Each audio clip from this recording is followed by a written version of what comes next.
The Scream franchise is known for its iconic openings, so today let's rank all 6 of the Scream openings from worst to best.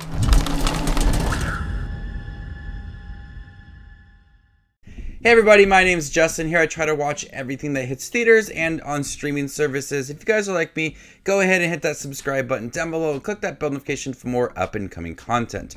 Leave your list down below. How would you rank each of these Scream openings from worst to best? Of course, this video will contain spoilers for each of the films, so if you have not seen the 6th one and want to be surprised with its opening, watch it, come back, and check out this ranking video.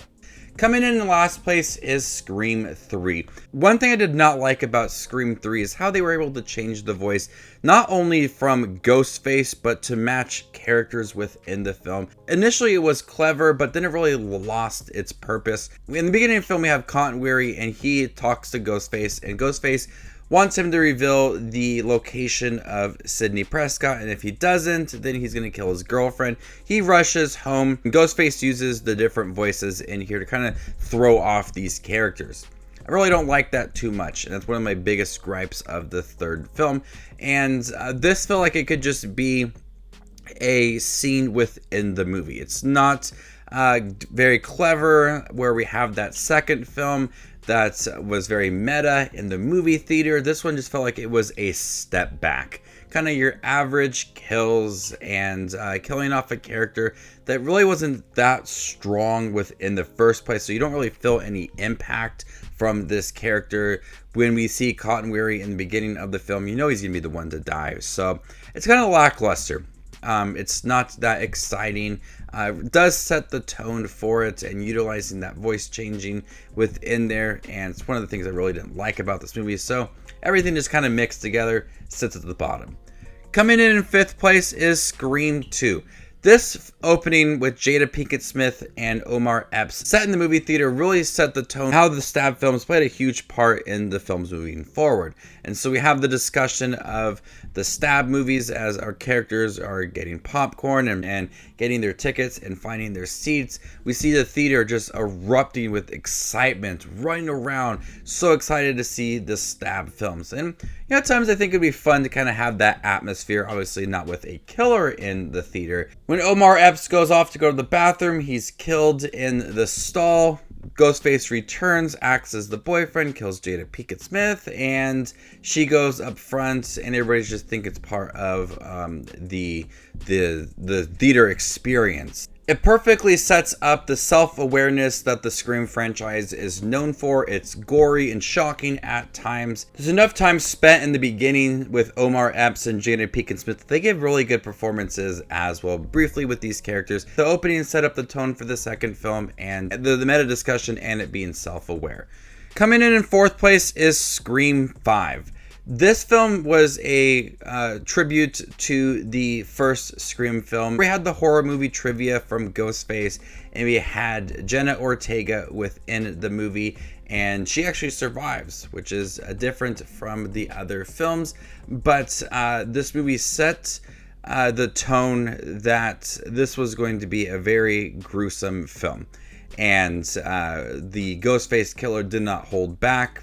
It was very creepy at times. The atmosphere was very strong within the beginning of the film. We had a lot of callbacks to the original while trying to be its own thing, adapting new technology in the film and establishing these own characters in their own way. So yes, it is referencing and paying tribute to that first film, but also doing its own thing as well. So there is a slight lack of originality within this opening, but we do understand that self-awareness and discussion of horror movies is perfectly set up within this movie, and characters in here like Mindy and her knowledge of horror films and everything. It's a clear example of what the movie is going to be, is the understanding of where the Stab films were at the time and horror movies as well.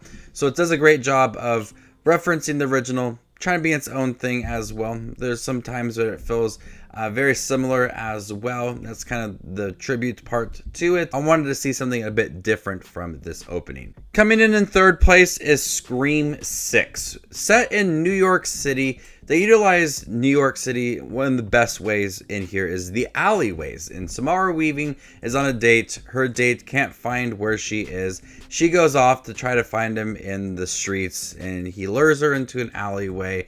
And then we get the sense that the date is not actually going to be her date, and it's the Ghostface killer. Then he acts as if someone is stalking him. And then the killer pops out, stabs her, and then takes off the mask, and it's revealed to be Flash Thompson from Spider-Man. Jason in here wants to have his first kill, and it be Samara Weaving. That was really shocking, him taking off the mask. I thought, are they going to reveal the killer for the film just within the first few minutes, and then kind of go backwards and seeing him kind of plan everything out? That would have been really interesting to see. But I thought they want to kind of ruin that early on in the film. And they didn't ruin that. He gets back to his room and calls Greg, the other person that wants to kill as well. And he's using the voice changer, and he just kind of goes along with it and plays a game of hot and cold and finds Greg in the refrigerator. And there, the Ghostface comes out, kills Jason. Really kind of switching things up. There's twists in here. I was completely shocked with what they did. I love that they did something new, gave us a glimpse of how people are inspired by these stab films, and Sidney Prescott and Gail Weathers and Richie and all of the other characters. There were some shocking moments in here. Samara Weaving was awesome in the beginning. When I saw her, I was like, she's going to be the one that's going to die in the beginning. They did it again. They brought someone very talented and popular in, and they killed her off. Very similar to Drew Barrymore. But I like how they utilized New York City in the beginning of this film, and the subway scene as well. But there's enough shocks and twists and turns and bloody moments in here that really add to the gore of this movie. Coming in second place is Scream 4. This is a perfect example of how self-aware and meta the Scream franchise is. In the beginning of the film, the characters die, and then it's revealed that people on the couch are watching Scream, I think it was 6, and talking about everything with the tropes and all of that. And then Kristen Bell kills her roommate in the film. And then it's revealed that the characters are watching Scream 7. So it's just building on top of it. It's hilarious. It's so meta, and it's a perfect example of what Scream does so well. I will be honest though, when the actual killings from Ghostface set in the current timeline of the movies and the world, not being part of the stab films, when we had Ghostface come in and start killing them, I thought, okay, are we watching another stab film? So it felt a little less impactful that third time around, but still really entertaining. Some cool cameos in there, some bloody moments, just understanding where we are with the stab films and how important, or probably how corny they were at that time. But I like how clever it was. It was unique. The discussion of film franchises and sequels and all of that, when you have the characters like Charlie and Kirby in here and their knowledge and love of horror films, it's strong within the first few moments of this movie. But coming in first place is the first Scream film. The whodunit style works so well throughout this franchise, but having Drew Barrymore in here and having her on the poster and everything, it made you believe that she was going to be a huge part of the film. When watching the first film, and if people watched it in theaters, they would find it absolutely shocking that she was killed off like within the first 10-12 minutes of the movie. And the iconic phone call and her talking to Ghostface, very unaware of what is happening. So the first time they did it, it was very chilling. And the other times they did it are pretty good as well. But you see that the film's not going to hold back from being safe. It's going to be moments that are going to shock you. You're going to get unexpected moments. And no one is safe within here. And Drew Barrymore, immediately, very likable. You're rooting for this character. Knows how to see her killed off with those first few moments of this film. But what happened to her boyfriend? What happened to her? It was gruesome.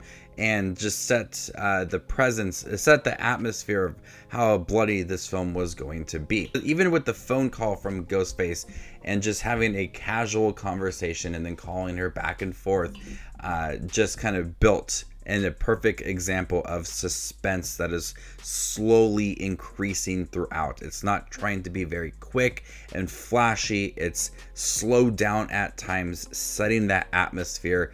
It's very chilling, and the first film did it so well. So there you guys have it. Every single Scream opening ranked worst to best. How would you rank them? Let me know in the comment section down below, and stay tuned for more up and coming ranking videos like this. My name is Justin Watches Movies, and you guys stay classy, YouTube.